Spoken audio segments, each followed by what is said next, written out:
স্বামীরে নাম ধরে, বিবি ডাকে হৃদয়, শুনে যা, নাম ধরে ডাকে, ফ্রি মাইন্ড। আবার হৃদয় ম্যাডামের নাম ধরে ডাকে, বেবি শুনো। আল্লাহর মায়ের দুনিয়ার ভাই, বেশি একটা ছেলে সন্তান, এইটা দীর্ঘদিন শুনতেছে। একজনে আর একজনের কয় হৃদয়, কেউ কয় বেবি, ছেলেও ডাক দিছে, এই হৃদয় টাকা নেই। মায়ের ডাক দিয়া কয় বেবি খানা দে। আব্বু বলে না, আম্মু বলে না, উপায় কি? ঘট করে ডাক দিয়া কয় কপাল খারাপ, ছেলে আব্বু ডাকে না, আম্মু ডাকে না, কলিজা ছিঁড়ে যায়, কি করা? শিখাই শুনি, কয় না, উপায় কি? ডোন্ট মাইন্ড আর ফ্রি মাইন্ডে জুতার বাড়ি। আর কি করবি? ছেলেটারে মাঝখানে বসাইয়া স্বামী আর স্ত্রী একজন আর একজনের আব্বু আম্মু কওয়ার রিহার্সাল দে। একবার বউরে তুই কা আম্মু, বউ কইবে স্বামীরে আব্বু, এটা শিখা নাকি উপায় কি? নালি জুতা দিয়া কপালে বাইরা। ফ্রি মাইন্ডের ফলাফল লই আলাপ, মিছা করতেছি। ঘরের এক রুমের মধ্যে মা বাবা মোবাইল চালায়, আর অন্যদিকে সন্তানের মোবাইল দিছে, ও আর এক রুমে মোবাইল চালায়। মোটামুটি পুরা বাড়িটার মধ্যে সারা রাত কবিরা গুনার প্র্যাকটিস চলে। মা বাবা ছুরি ছাড়া গলা তারে জবাইয়ের রাস্তায় নিয়ে এবার তাবিজ নিয়ে দৌড়ায়, হুজুর একটা তাবিজ দেন। সন্তান কথা শুনে না। কত বাচ্চারে মা বাবা মোবাইল দিছে, এখন আর বাচ্চা মাও বলে না, বাবাও বলে না, বোবা বোবা ভাব, কথাই বলে না। একজনে কার হুজুর একটু তেল ভরা পানি ভরা দিবেননি? আমি বললাম জুতা ভরা দিলেও কাজ হবে না। কেন আপনি মোবাইল হাতে নিছেন? কি যুক্তিতে আমাকে বলেন তো, একটা যৌক্তিক জবাব আমাকে দেন তো, যে হাফিজ ভাই এই কারণে মোবাইল ওয়াজের প্যান্ডেলে হাতে নিছি। যৌক্তিক জবাব দেন তো, আমি আপনার কপালে চুমা খাবো। আপনি আকাম ছাড়া কিছু করতেছেন। বুদ্ধি খাটায় জবাব দিবেন এতটুকু, যে হুজুর আমি আপনার ভক্ত, রেকর্ড করি, ছবি উঠাই। আপনি জ্ঞান খাটায় বলেন তো, 200 হাত দূরে বয়ে মোবাইলটা ধরলে ছবি সুন্দর হবে? কথা হয় না, রেকর্ডিং ভালো হবে। বরং আপনার ওই কাজটা নিখুঁত ভাবে মিডিয়াওয়ালারা করতেছে না। তো আপনার বয়ান প্রয়োজন হইলে সকালবেলা ডাউনলোড করে নিয়ে যাবেন। এতদূর বুদ্ধি না থাকলে কচু গাছ খুঁজেন। উনি বেঁচে আছেন কেন? এই বুদ্ধিটা মাথায় নাই, দেখাইতেছেন মোবাইল।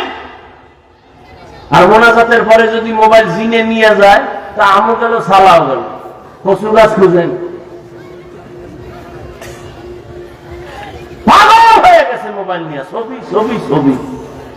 বাথরুমতে বাইরে দিই, হ্যাঁ নো মোবাইল ধরে রয়েছে। আমি ভিতরে আইলি না কেন? বেয়াদব।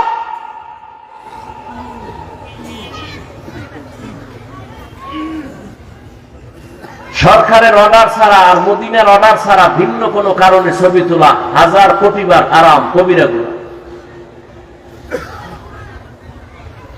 পাগল হয়ে গেছে ছবির জন্য। সালাম নাই, কালাম নাই, হাতটা বাড়ায় দেয়, ওদিকে মোবাইল ধরে রাখছে, হুজুরের লাগে হাত মিলেছে। এটা সব হইব না গুণ হইব? এটা সালাম না ফ্যাশন? কিসের সালাম?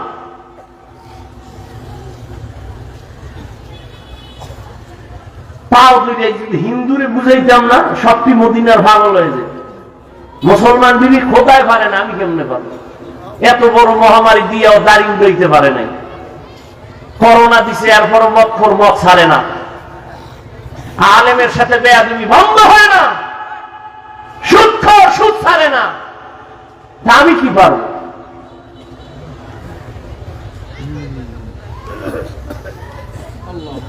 হজে আইছে, একটা বেলুন কিনছে। বেলুন কি কিনছে? বাড়ি গিয়ে ম্যাডাম কা কি আনছে? বলছে মোনাজাতে কবুল হয়েছে বেলুন। বেলুন হাসেন আপনারা। আমার দুটো জুতের যে বাড়ি দিল আমি খুশি হইতাম। আমার এত কষ্ট নিয়ে কথাটা বলতেছে, মানুষ এত নষ্ট হইল কেন, কারণ কি? এটা প্লাস্টিকের মাছ কিনছে, বিশাল বড় তিমি মাছ, এটার কান্দে ঝুলাইতে ঝুলাইতে যাইতেছে বাড়ি, অজের ফল।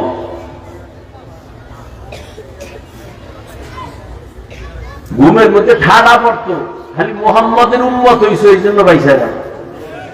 মোহাম্মদের উম্মত না হইলে ঘুমের থেকে উঠে একটা চেহারা কুত্তার মতো হয়ে গেছে, শুকরের মতো হয়ে গেছে। মোহাম্মদের উম্মত হয়ে সারলা, কপাল খারাপ, চিনলা না সে মোহাম্মদ নবীকে।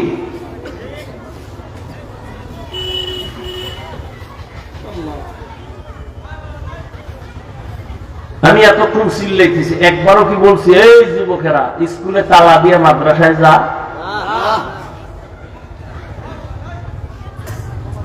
আর কেমনে বুঝাইলে এ জাতি দিনের পথে আসবে? কই আমার দলের দিকে ডাকি নাই তো, আমার দলই নাই, আমার ডাকমুখী।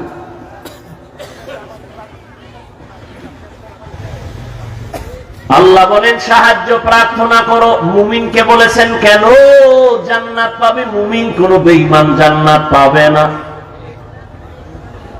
আর মুমিনেরাও যে জান্নাত পাবে বড় ফিডাফিডির পরে, আগে না।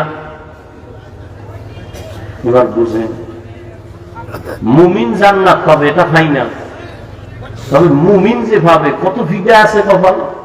কেন আপনারা জানেন, স্মরণ করায় দিচ্ছি 1 মিনিট। রহমতের নবী বলেছেন আমার আগে একদল চালাক উম্মত ছিল, বনি ইসরাঈলেরা এত চালাক,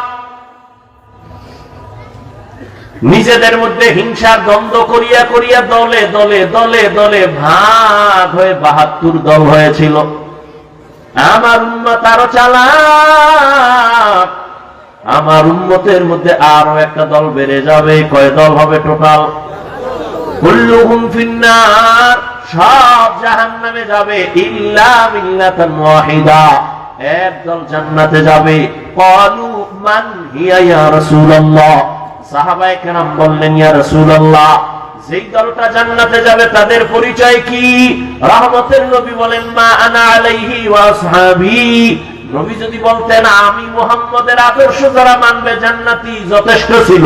কিন্তু নবী এতটুকু বলেন নাই। নবী বলেন আমি মুহাম্মদ আর আমার সাহাবায়ে কেরাম যে আদর্শের উপরে আছে, এই আদর্শ মানিয়া যারা চলবে তারা জান্নাতে যাবে। অতএব এখন ভালো করে শুনেন, দুনিয়ার মধ্যে যারা বলে আমি মুহাম্মদ নবী মানি, সাহাবা মানি না, তাদেরকে ভেবে নাও তারা মুসলমান ঠিক, তবে 72 দল জাহান্নামীদের অন্তর্ভুক্ত।